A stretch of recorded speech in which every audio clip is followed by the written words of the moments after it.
وأحسن منك لم تر قط عيني وأجمل منك لم تلد النساء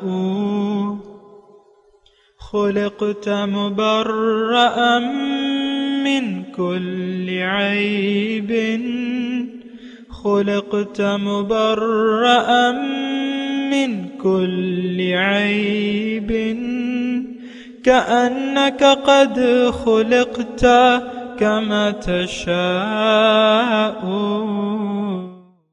كتاب أنزلناه إليك مبارك ليدبروا آياته وليتذكر أولو الألباب. یہ کتاب برکت والی ہے جسے ہم نے آپ کی طرف نازل فرمایا ہے تاکہ دانش مند لوگ اس کی آیتوں میں غور و فکر کریں اور نصیحت حاصل کریں. اللہم صلی علی سیدنا محمد وعلی آل سیدنا محمد بعدد کل ذرۃ مئۃ الف الف مرۃ. سامعین و ناظرین کرام، السلام علیکم ورحمۃ اللہ وبرکاتہ. سامعین کرام، سورہ سبا آیت نمبر 34 سے آیت نمبر 37 تک آج کا سبق ہے، اور آج کے درس کا نمبر 2008 ہے. آج کا موضوع تقرب الہی کا واحد ذریعہ. اس کے ساتھ آج کے سبق کا آغاز کرتے ہیں. سب سے پہلے گزشتہ سبق کا اعادہ ہوگا. اعوذ باللہ من الشیطان الرجیم.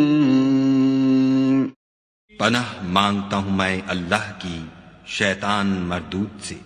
بسم اللہ الرحمن الرحیم. شروع اللہ کے نام سے جو بڑا مہربان نہایت رحم والا ہے. وقال الذين كفروا لن نؤمن بهذا القرآن ولا بالذي بين يديه ولو ترى إذ الظالمون موقوفون عند ربهم يرجع بعضهم إلى بعض القول يقول الذين استضعفوا للذين استكبروا لولا أنتم لكنا مؤمنين. اور جو کافر ہیں وہ کہتے ہیں کہ ہم نہ تو اس قرآن کو مانیں گے اور نہ ان کتابوں کو جو ان سے پہلے کی ہیں، اور کاش ان ظالموں کو تم اس وقت دیکھو جب یہ اپنے پروردگار کے سامنے کھڑے ہوں گے اور ایک دوسرے سے رد و قد کر رہے ہوں گے. جو لوگ کمزور سمجھے جاتے تھے وہ بڑے لوگوں سے کہیں گے کہ اگر تم نہ ہوتے تو ہم ضرور مومن ہو جاتے. قال الذين استكبروا للذين استضعفوا أنحن صددناكم عن الهدى بعد إذ جاءكم بل كنتم مجرمين. بڑے لوگ کمزوروں سے کہیں گے کہ بھلا ہم نے تم کو ہدایت سے جب وہ تمہارے پاس آ چکی تھی روکا تھا؟ نہیں، بلکہ تم ہی گناہگار تھے. وقال الذين استضعفوا للذين استكبروا بل مكر الليل والنهار إذ تأمروننا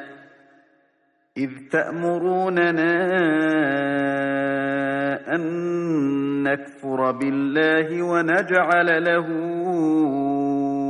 أندادا وأسروا الندامة لما رأوا العذاب وجعلنا الأغلال في أعناق الذين كفروا هل يجزون إلا ما كانوا يعملون. اور کمزور لوگ بڑے لوگوں سے کہیں گے نہیں، بلکہ تمہاری رات دن کی چالوں نے ہمیں روک رکھا تھا جب تم ہم سے کہتے تھے کہ ہم خدا سے کفر کریں اور اس کا شریک بنائیں، اور جب وہ عذاب کو دیکھیں گے تو دل میں پشیمان ہوں گے اور ہم کافروں کی گردنوں میں طوق ڈال دیں گے. بس جو عمل وہ کرتے تھے انہی کا ان کو بدلہ ملے گا. سامعین کرام، سورہ سبا آیت نمبر 34. وما ارسلنا فی قریۃ من نذیر الا قال مترفوها انا بما ارسلتم به کافرون. اور ہم نے جس بستی میں بھی کوئی ڈرانے والا بھیجا،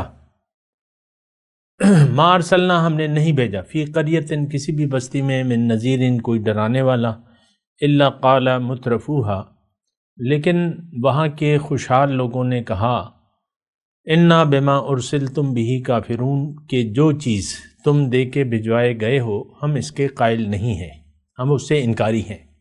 دیکھیں یہ ایک طریقہ چلا آ رہا ہے دنیا میں کہ جب بھی پیغمبر آتا ہے، ایک تو جب پیغمبر آتا ہے تو وہ تاریکی والا معاشرہ ہوتا ہے، لوگ جو ہے راہ راست سے ہٹ چکے ہوتے ہیں، غیر اللہ کی اطاعت کر رہے ہوتے ہیں، اپنے دنیا کو انہوں نے اپنا محبوب مقصود اور مطلوب بنایا ہوتا ہے، اور یہی صورتحال آج ہے۔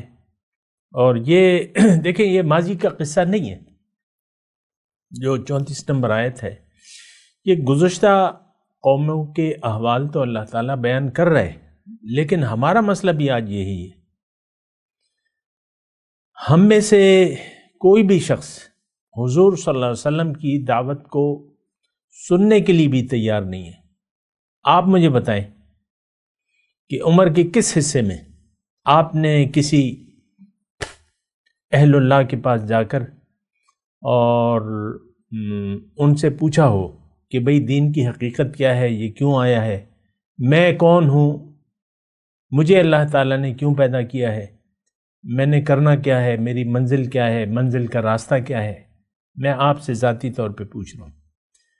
تو یعنی مجھے اچھا بھی نہیں لگ رہا کہ میں آپ سے ایسی بات کروں جو آپ کا دل دکھائے، لیکن بات یہ ہے کہ آخرت کا عذاب بہت شدید ہے۔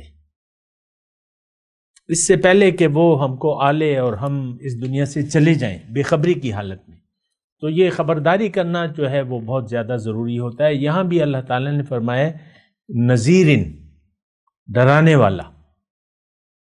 دیکھیں پہلے آپ خوف محسوس کریں گے، پھر تسلیم کریں گے، پھر یقین کر لیں گے حق پہ، پھر حق کو منزل بنا لیں گے، پھر آپ کے لیے خوشخبری ہے۔ یہاں یہ اللہ تعالیٰ نے کہا ما ارسلنا من فی قریۃ من بشیر، بشیر کا لفظ نہیں کہا، پہلے تو خبردار کرنا ہوتا ہے، نذیر ڈرانے والا، خبردار کرنے والا، پہلے تو ڈرا رہے۔ دیکھیں حضور صلی اللہ علیہ وسلم نے پہلی جو انذار کیا،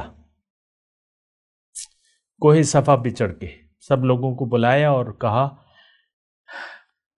کہ لوگوں دیکھو تمہارے اعمال کے نتائج کے نتیجے میں، یعنی تمہارے اعمال کے نتیجے میں تم پر اللہ کا عذاب آنے والا ہے، اور اس سے پہلے کہ وہ عذاب تمہیں آلے تم اللہ کی وحدانیت کا اقرار کر لو، اللہ کو معبود بنا لو، زندگی اللہ کے لیے گزارو۔ یہ خلاصہ تھا، مفہوم میں نے آپ کو بیان کر دیا۔ تو یہاں یہ نہیں کہا ما ارسلنا فی قریۃ من بشیر۔ دیکھیں حضور صلی اللہ علیہ وسلم کی تو دونوں حیثیتیں، بشیرم و نذیرہ، لیکن یہاں بھی اللہ تعالیٰ نے خاص طور پہ نذیر کا نام لیا ہے۔ دیکھیں ہمیں تو خوف خدا ہے نہیں، سچی بات یہ ہے، ہمیں کوئی خوف نہیں ہے۔ ایک تو اللہ کے وجود کا ہمیں احساس نہیں ہے کہ اللہ تعالیٰ ہمیں دیکھ رہا ہے، ہمارے اعمال کو بھی دیکھ رہا ہے، ہمارے دلوں کے حال سے واقف ہے اللہ تعالیٰ، اور پھر دیکھیں اعمال کے نتائج سے بھی ہم انکاری ہیں۔ اور میں نے آپ کو یہ بتایا اللہ کی عطا سے کہ دیکھیں جب آپ ایک فیصلہ کر لیتے ہیں اپنے بارے میں، زندگی گزارنے کے بارے میں، تو اعمال کے نتائج فوراً شروع ہو جاتے ہیں، تھوڑے یا زیادہ وہ تو ایک الگ مسئلہ ہے۔ زندگی خود بھی اپنے گناہوں کی سزا دیتی ہے، اور وہ میں نے تفصیل سے آپ کو بتایا کہ جب آپ نے فیصلہ کر لیا کہ بھئی میں نے قرآن، یہ فیصلے ہم غیر اعلانیہ فیصلے ہیں کہ قرآن کے پاس میں نے نہیں جانا، قرآن میں میرے لیے کچھ بھی نہیں ہے، ہاں تلاوت میں نے ناظرہ پڑھ لوں گا اور تلاوت کرتا رہوں گا، اس کے علاوہ زندگی میں اپنی مرضی سے گزاروں گا، اللہ کی ہدایت اور رسول کے طریقے کے برعکس میں زندگی میں اپنی مرضی سے گزاروں گا۔ وہ کہتے ہیں نا مائی لائف اور مائی سٹائل۔ ہم لوگوں کا ہم میں سے ہر ایک کا اپنا ایک سٹائل ہے، انداز گفتگو ہے، اپنا سٹائل ہے سوچنے کا، ہمارا اپنا ایک ویژن ہے زندگی کے بارے میں. یہ بات ذرا نوٹ کر لیں. ہم نے دنیا کے بارے میں ایک خاص تصور اپنے لیے بنا لیا ہے، اور وہ کیا ہے کہ دنیا اصل ہے، حقیقت ہے. اور ہم نے یہ غیر اعلانیہ یہ فیصلہ کر لیا ہے کہ جینا مرنا ہمارا دنیا کے لیے ہوگا. آپ دیکھ لیں اپنے گھروں میں، آپ اپنے بڑوں کو دیکھ لیں، چھوٹوں کو دیکھ لیں، اپنے آپ کو دیکھ لیں، ہمارا جینا مرنا ساری کوششیں ظاہر کے لیے ہے. ضل سعیہم فی الحیات الدنیا، سب سے زیادہ نقصان میں یہی لوگ ہیں. اللہ تعالیٰ فرما رہے ہیں قل هل ننبئکم بالاخسرین اعمالا، کیا میں تمہیں نہ بتاؤں کہ سب سے زیادہ نقصان میں کون؟ الذین ضل سعیہم فی الحیات الدنیا، یہ وہ لوگ ہیں جن کی ساری کوششیں دنیا کے لیے گم ہو گئی. وہم یحسبون انہم یحسنون صنعا، گمان یہ کر رہے ہیں کہ ہم کوئی اچھا کام کر رہے ہیں. اللہ، تو مسئلہ یہ ہے، یہ مسائل ہیں ہمارے ساتھ لگے ہوئے ہیں. اور یہ جو ہم آیت نمبر 34 پڑھ رہے ہیں، یہ ہمارا حال ہے. دیکھیں، حضور صلی اللہ علیہ وسلم کی رسالت قیامت تک جاری اور ساری رہے گی. ہمارے پاس رسول کا پیغام آیا، ہم نے غیر اعلانیہ طور پہ اپنے عمل سے یہ کہہ رہے ہیں کہ انا بما ارسلتم بہ کافرون. اے محمد صلی اللہ علیہ وسلم، آپ کو جس تعلیم دے کر بھجوایا گیا ہے قرآن اور سنت، ہم اس سے انکاری ہیں. دیکھیں، یہ ہم اعلان یعنی غیر اعلانیہ طور پر اپنے عمل سے یہ کہہ رہے ہیں کہ انا بما ارسلتم بہ کافرون. دیکھیں، یا تو آپ اقرار کریں گے یا انکار کریں گے. زبانی اقرار، عملاً انکار، تو وہ تو ہم مرتکب ہو رہے ہیں. اصل چیز تو ایک بات کہہ کے اس کے تقاضے پورے کرنے ہیں. زبان سے آپ کلمہ طیبہ پڑھ رہے ہیں اور اس کے تقاضے پھر آپ نہیں پورے کر رہے، اللہ کی کامل اطاعت نہیں کر رہے، اللہ کے دین میں یعنی مکمل طور پہ داخل ہونے کے لیے آپ تیار نہیں ہیں. زندگی آپ اپنی مرضی سے گزار رہے ہیں، آپ کی اپنی ترجیحات ہیں زندگی گزارنے کی. ابھی تھوڑی دیر ہوئی میرے پاس ہمارا وہ فیس بک پہ پروموشنز وغیرہ چلتی رہتی ہیں. ایک نوجوان نے مجھے واٹس ایپ کیا، ہمارا واٹس ایپ نمبر بھی ہے، تو وہ میسج ابھی آیا، بس میسج کر دیا اس نے مجھے، اور پھر حال حوال پوچھنے لگا، پھر کال کی. میں نے کہا بھائی کال مت کرو، کیا بات ہے؟ تو کہتے ہیں آپ کی تصویر مجھے بڑی اچھی لگی ہے اور میں آپ سے لو کرنا چاہتا ہوں. اب یہ دیکھیں، یہ مجھے اس نے میسج کیا. یہ حال ہے ہمارا. تو سارا فیس بک اس سے ہی بھرا ہے، ساری دنیا میں ایسے ہی بس یہ آپ کی فلمیں، لو سٹوریز، یہ وہ ساری برہنگی اور بے شرمی جو ہے آپ اپنے ڈراموں میں دکھاتے رہتے ہیں. ہم بڑے شوق سے دیکھتے ہیں، لاکھوں کی تعداد میں. آج کل جو یہ سوشل میڈیا ہے اس پہ ڈرامے وغیرہ دیکھے جاتے، ARY کے ہیں اور ہم ٹی وی ہے، اور یہ اخلاق باختہ ڈرامے، لڑکیاں سج سنور کے غیر مردوں سے بات کر رہی ہیں، غیر محرم. ڈرامے میں یہی ہوتا ہے، لڑکی کے بغیر تو آپ کا ڈرامہ بن نہیں سکتا. اور ڈرامے کی بنیاد بے حیائی، فحاشی اور برہنگی. تو اصل میں تو یہ ہے کہ انا بما ارسلتم بہ کافرون، ہم نے ٹوٹلی انکار کر دیا ہے قرآن اور سنت سے.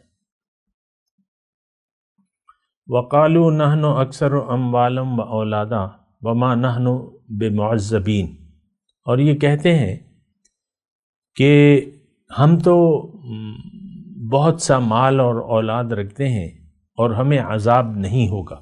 دیکھیں، آخرت کے بارے میں تو ہمارا انکار ہے. آخرت کو کسی طور بھی ہم عملاً تسلیم کرنے کے لیے تیار نہیں ہے. اور پھر بات ختم ہو جاتی ہے جب آپ آخرت ہی کو نہیں مانتے. ہماری تو دیکھیں، آج مسلمان قوم کی ساری زندگی پکار کے کہہ رہی ہے اپنے عمل سے کہ کوئی قیامت نہیں ہے، کوئی دوبارہ زندگی نہیں ہے، کھا لے پی لے جی لے، عیش کرو، مزے اڑاؤ. آپ دیکھ لیں اپنے روٹین کو دیکھ لیں نا، تفریحات کے لیے الگ آپ کے پاس ٹائم ہوتا ہے، پیسے خرچ کرتے ہیں جتنے بھی جس کے پاس ہے. پھر کعبے ہیں، وہ کعبہ، اور آج باہر آؤٹنگ ہوگی، اور آج یہ ہوگا اور وہ ہوگا.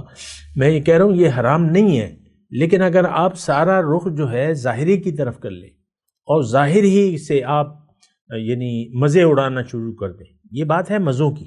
یہ وہ کہتے ہیں نا، یہ بعض اوقات کہتے ہیں داڑھی آپ پر خوب سج رہی ہے.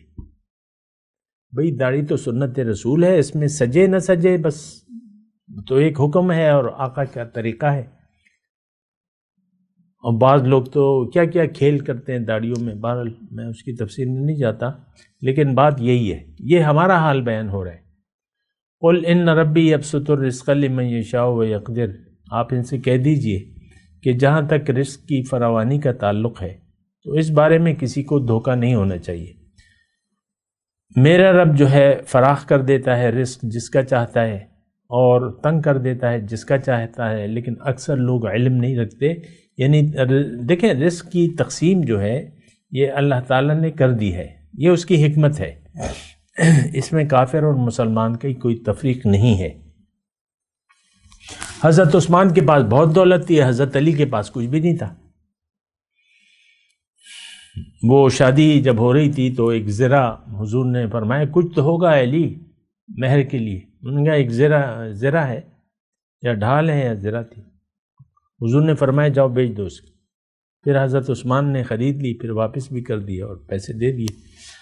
تو اب یہ اس کا مقام مطلب یہ ہے کہ حضرت علی کا پیسے نہ ہونے کی وجہ سے مقام کم تو نہیں ہوا. یہ ہمارا ایک دھوکہ ہے، ہمیں ایک دھوکہ لگ گیا ہے کہ جو پیسے والا ہوگا اس کی قدر بھی ہوگی، عزت بھی ہوگی، جی جان سے بات ہوگا اور اس کا رکھ رکھاؤ الگ ہوگا، اور جس کے پاس پیسے نہ ہوں اس کو ہم حقارت سے دیکھتے ہیں عام طور پہ. قل ان ربی یبسط الرزق لمن یشاء ویقدر، یہ رب کے فیصلے ہیں. یہ مال کی تقسیم جو ہے یہ رب کی ہے. سلیمان علیہ السلام بادشاہ تھے، عیسیٰ علیہ السلام کے پاس کچھ نہیں تھا، اور ان کے جو ہے وہ شاہانہ ٹھاٹ تھے، آپ نے پڑھ چکے ہیں. لیکن اکثر لوگ جانتے نہیں ہیں. لوگوں نے دنیا کو معیار، کامیابی کا معیار بنا لیا ہے. پھر اللہ تعالیٰ فرماتا ہے کہ ما اموالکم ولا اولادکم باللتی تقربکم عندنا زلفا الا من آمن وعمل صالحا فاولئک لهم جزاء الضعف بما عملوا وهم فی الغرفات آمنون. اللہ تعالیٰ فرماتا ہے تمہارا مال، اے لوگو تمہارا مال اور اولاد ایسی چیز نہیں ہے کہ تم کو ہمارا مقرب بنا دے. ہاں ہمارا مقرب وہ ہے جو ایمان لایا، نیک عمل کرتا رہا، اور ایسے ہی لوگوں کو ان کے اعمال کے سبب دگنا بدلہ ملے گا، جزاء الضعف. اور وہ خاطر جمع سے، امن و امان سے بالا خانوں میں بیٹھے ہوں گے. یعنی ان کو کوئی خطرہ، خوف، غم نہیں ہوگا کہ یہ نعمت کبھی چھن جائے گی ہم سے، امن امان سے بیٹھے ہوں گے. اچھا، اس میں یہ آیت بڑی اہم ہے. ہمارا تو اب یہ ہے نا کہ ایک گھمنڈ ہوتا ہے مال کا اور اولاد کا، ایک گھمنڈ ہوتا ہے. تو مال کا بھی گھمنڈ ہوتا ہے، اور پھر دوسرے لوگ جن کے پاس مال نہ ہو، یعنی یہ آپ مشاہدہ آپ کریں نا، جس کے پاس مال ہے وہ جس کے پاس مال نہیں ہے، چاہے وہ اس کا بھائی ہو، بہن ہو، اور اس کو پھر حقیر تصور کرتے ہیں. مطلب ایک خاندان ہے، بھائی کے پاس مال ہے، بہن کے پاس مال ہے، وہ اپنے بھائی بہنوں کو جو ہے وہ حقارت سے دیکھتے ہیں، بات کرتے ہیں تو تیز لہجے میں کرتے ہیں، کیونکہ وہ لوگ تو دبے ہوئے ہیں، بھائی ہو یا بہن ہو، جو بھی ہو. یہ میں ایک مثال بیان کروں. تو مال کا ایک گھمنڈ ہوتا ہے، میرے پاس مال ہے. تو اصل چیز تو اللہ کی رحمت ہے اور اللہ کا تقرب ہے. یہ وہ بات بتائی جا رہی ہے کہ تمہارے پاس اگر مال ہے یا اولاد ہے یا کثرت ہے، اس کی کثرت ہے، تو اس کی وجہ سے تم میرے قریب نہیں آ سکتے۔ اکثر مال اور اولاد، یہ بات نوٹ کر لیں، اس کی کثرت سے اللہ تعالیٰ لوگوں کو عذاب دیتا ہے۔ فَلَا تُعْجِبُكَ أَمْوَالُهُمْ وَلَا أَوْلَادُهُمْ۔ دیکھیں قرآن میں آپ کے سامنے پڑھ رہا ہوں، میں اپنی خواہشات نہیں بیان کر رہا، ہم تو اسی پر مطلب دھوکہ، دیکھیں اصل میں تو دھوکہ ہمیں ظاہر کر لگ گیا ہے دنیا کا، کہ یہی حقیقت ہے، اس کی کامیابی اصل کامیابی ہے، اور اسی کے پیچھے ہم دوڑتے رہتے ہیں۔ پیسہ چاہیے، پیسہ چاہیے، مال بناؤ، کاروبار کرو، یہ کرو، وہ کرو، یہ ٹھیک ہے سب کچھ، میں یہ نہیں کہہ رہا کہ یہ حرام ہے، لیکن اس کی کثرت کی طلب جو ہے، الہاکم التکاثر حتی زرتم المقابر، مال کی محبت بجائے خود ایک فتنہ ہے۔ اور پھر جو آیت میں آپ کو سنا رہا تھا، فَلَا تُعْجِبُكَ أَمْوَالُهُمْ وَأَوْلَادُهُمْ، ان کے مال اور اولاد کی کثرت اگر کسی کے پاس ہے تو اے اللہ کے راستے پر چلنے والے، تمہیں یہ تعجب میں نہ ڈال دیں کسی کے مال اور اولاد کی کثرت۔ انما یرید اللہ، بلکہ اللہ کا یہ ارادہ ہے، لیعذبہم بہا فی الحیات الدنیا، کہ اس مال اور اولاد کی کثرت والے کو اس مال اور اولاد کی کثرت کی وجہ سے اس کے ذریعے دنیا میں عذاب دے۔ وَتَزْهَقَ أَنفُسُهُمْ وَهُمْ كَافِرُونَ، اور ان کی جان نکلے ناشکری کی حالت میں۔ اور مال کی کثرت تو بہت بڑا فتنہ ہے۔ إِنَّ الْإِنسَانَ لَيَطْغَىٰ أَن رَّآهُ اسْتَغْنَىٰ، انسان سرکشی پر آمادہ ہو جاتا ہے جب یہ اپنے آپ کو بے نیاز سمجھتا ہے۔ تو یہ بہت بڑا فتنہ ہے۔ دیکھیں یہ ساری زندگی جو ہے آزمائش ہے۔ فقر کے بارے میں حضور صلی اللہ علیہ وسلم فرماتے ہیں، کاد الفقر ان یکون کفرا، فقر جو ہے ہو سکتا ہے کہ انسان کو ناشکری پہ آمادہ کر دے اللہ تعالیٰ کی، اور ہوتا ہے، لوگ گلے کرتے ہیں اللہ تعالیٰ سے، یہ مجھے ہی دیکھا تھا اور میں کیا ہے، اس کو دیکھو، اس کو دیکھو، یہ اس طرح یعنی ناشکری کے کلمات ہم ادا کرتے رہتے ہیں۔ لیکن یہ جو آیت ہے، آیت نمبر 37، اس کے بارے میں ذرا غور فرمائیے۔ اللہ تعالیٰ فرما رہے ہیں کہ نہیں، ایسی بات نہیں ہے، مال اور اولاد اس کی وجہ سے، اس کی کثرت کی وجہ سے تم میری قربت نہیں حاصل کر سکتے۔ میرے قریب آنا ہے تو ایمان اور عمل صالح کے ذریعے۔ اچھا، اس آیت میں ایک واضح اشارہ بھی ہے کہ انسان کا مقصود حیات کیا ہونا چاہیے، قرب الہی۔ انسان کو تو اللہ تعالیٰ نے، آپ کو میں نے بتایا ہے کہ اپنے تقرب، اپنے دیدار اور ملاقات کی تیاری کے لیے دنیا میں بھجوایا ہے۔ جب آپ دیکھیں، جب آپ قریب ہوں گے اللہ کے تو پھر پہچان بھی لیں گے، جب قریب ہوں گے تو دیدار بھی ہو جائے گا، ملاقات بھی ہو جائے گی۔ سبحان اللہ، قریب جا کے پہچانتے ہیں نا، معرفت۔ تو اس سے بہرحال یہ ایک نقطہ ہے، اس کو نوٹ کر لیں کہ اس میں اللہ تعالیٰ یہ بتا رہا ہے کہ دیکھو، تمہیں تو میں نے اپنے تقرب کے لیے اور اس تقرب کی کوشش کے لیے دنیا میں بھجوایا ہے، اور تم مال اور اولاد پر دھوکہ کھا گئے، مال اور اولاد پر تم دھوکہ کھا گئے، اور تم مال اور اولاد کے لیے اپنی زندگی تم نے وقف کر دی ہے اور اسی پر اترا رہے ہو۔ لیکن حقیقت یہ ہے، الا من آمن وعمل صالحا، تقرب الہی کی ایک بات ہے، یقین اپنے اوپر، اپنے اللہ پہ کہ اللہ میری منزل ہے، اپنے راستے پر کہ دین اسلام اور قرآن کا راستہ اللہ کا ہے، پھر اس پر حضور صلی اللہ علیہ وسلم اللہ کے حکم اور رسول کے طریقے کے مطابق جب آپ چل پڑیں گے تو یہ عمل صالح کہلائے گا، یقین اور اس کے مطابق عمل۔ دیکھیں عمل جو ہے بہت زیادہ ضروری ہے. عمل شہادت ہے، عملی شہادت ہے. تو یعنی آپ ایک گواہی، عملی گواہی پیش کر دیتے ہیں. اشہد اللہ الہ الا اللہ و اشہد ان محمد عبدہ و رسول. یہ شہادت آپ نے عملی طور پہ دینی ہے. ورنہ زبان سے کہہ بھی دیا لا الہ تو کیا حاصل، دل و نگاہ جو مسلمان نہیں تو کچھ بھی نہیں. ہماری تو دل و نگاہ ہی مسلمان نہیں ہے، ہم تو ظاہر کے لیے زندگی گزار رہے ہیں.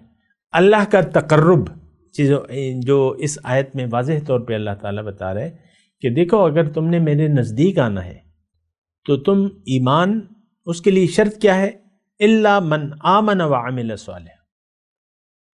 تم یقین کر لو کہ اللہ میری منزل ہے، میں اللہ کا ہوں اور اللہ کے پاس واپس جانا ہے، لیکن تیاری کر کے. اب اللہ کو منزل بنا لو، اللہ کے راستے پر چلنے کا عہد کر لو، اللہ کے حکم قرآن، طریقہ نبوی سنت کے مطابق زندگی گزارنے کا عزم کر لو اور شروع کر دو. جد و جہد وجاہدوا فی اللہ حق جہاد، اور جد و جہد کرو راستے اللہ کے، راستے میں اللہ کے، تاکہ تم کامیاب ہو جاؤ. تو اگر کوئی ایسا کرے گا فَأُولَئِكَ لَهُمْ جَزَاءُ الضِّعْفِ، ان کے لیے جزاء الضِّعْفِ بِمَا عَمِلُوا، جو عمل یہ کر رہے ہیں. دیکھیں اصل تو عملی شہادت درکار ہے. وَكَذَلِكَ جَعَلْنَاكُمْ أُمَّةً وَسَطًا لِتَكُونُوا شُهَدَاءَ عَلَى النَّاسِ وَيَكُونَ الرَّسُولُ عَلَيْكُمْ شَهِيدًا. کلمہ طیبہ جب آپ نے پڑھ لیا تو اب اس کی عملی شہادت دینی ہے. اللہ کے حکم اور نبی کے طریقے کے مطابق آپ نے پھر زندگی بھی گزارنی ہے، ورنہ زبانی دعوے کی کوئی حیثیت نہیں ہے اللہ کے ہاں. وَمِنَ النَّاسِ مَن يَقُولُ آمَنَّا بِاللَّهِ وَبِالْيَوْمِ الْآخِرِ وَمَا هُمْ بِمُؤْمِنِينَ. لوگوں میں سے بعض ایسے ہیں جو کہتے ہیں کہ ہم ایمان لے آئے اللہ پہ اور یوم آخرت پہ، لیکن اللہ گواہی دے رہا ہے کہ وما ہم، یہ مومن نہیں ہے. ان کا عمل تو ان کی بات کے خلاف ہے. یہ کون؟ یہ آج کا مسلمان. اب یہاں جو ہے آمنا الا من آمن وعمل صالحا فاولئک لهم جزاء الضعف، ان کے لیے ان کے اعمال کے سبب بما عملوا، عمل کے سبب اللہ تعالیٰ انعام دے گا، بدلہ. یہاں جزا کا لفظ ہے، بدلہ دے گا.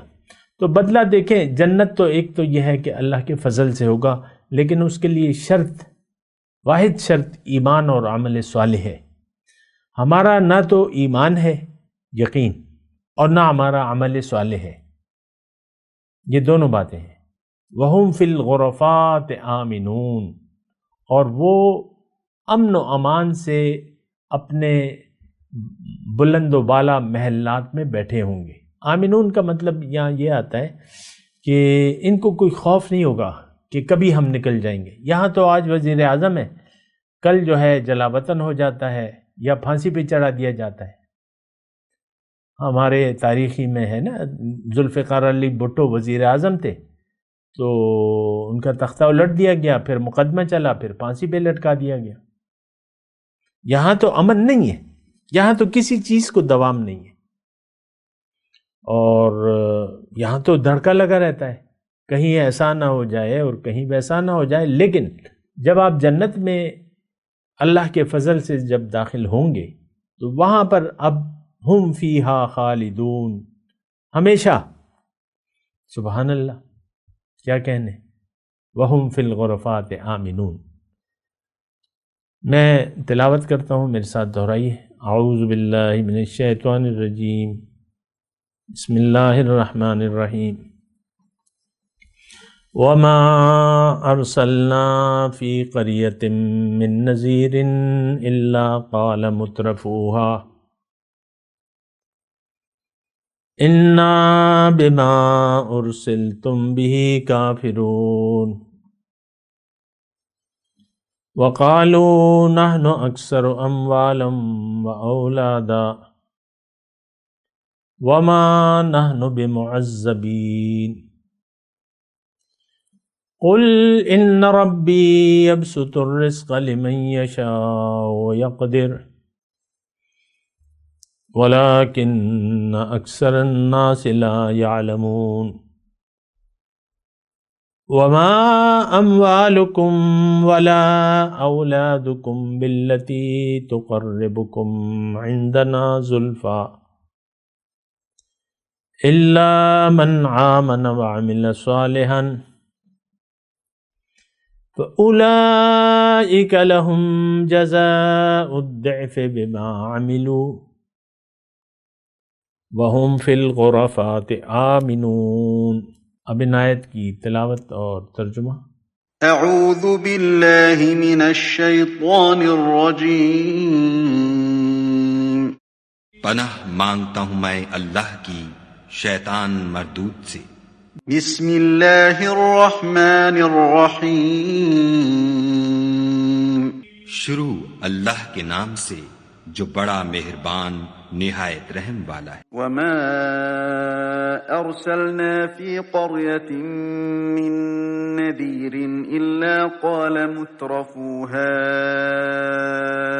انا بما ارسلتم به کافرون۔ اور ہم نے کسی بستی میں کوئی ڈرانے والا نہیں بھیجا مگر وہاں کے خوشحال لوگوں نے کہا کہ جو چیز تم دے کر بھیجے گئے ہو ہم اس کے قائل نہیں۔ وقالوا نحن اکثر اموالا واولادا وما نحن بمعذبین۔ اور یہ بھی کہنے لگے کہ ہم بہت سا مال اور اولاد رکھتے ہیں اور ہم کو عذاب نہیں ہوگا۔ قل ان ربی یبسط الرزق لمن یشاء ویقدر ولكن اکثر الناس لا يعلمون۔ کہہ دو کہ میرا رب جس کے لیے چاہتا ہے روزی فراخ کر دیتا ہے اور جس کے لیے چاہتا ہے تنگ کر دیتا ہے لیکن اکثر لوگ نہیں جانتے۔ وما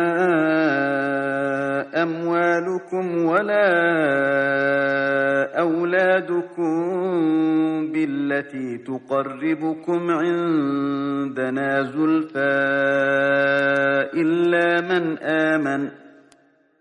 إلا من آمن وعمل صالحا فأولئك لهم جزاء الضعف بما عملوا وهم في الغرفات آمنون۔ اور تمہارا مال اور اولاد ایسی چیز نہیں کہ تم کو ہمارا مقرب بنا دیں۔ ہاں ہمارا مقرب وہ ہے جو ایمان لایا اور عمل نیک کرتا رہا، ایسے ہی لوگوں کو ان کے اعمال کے سبب دگنا بدلہ ملے گا اور وہ خاطر جمع سے بالا خانوں میں بیٹھے ہوں گے۔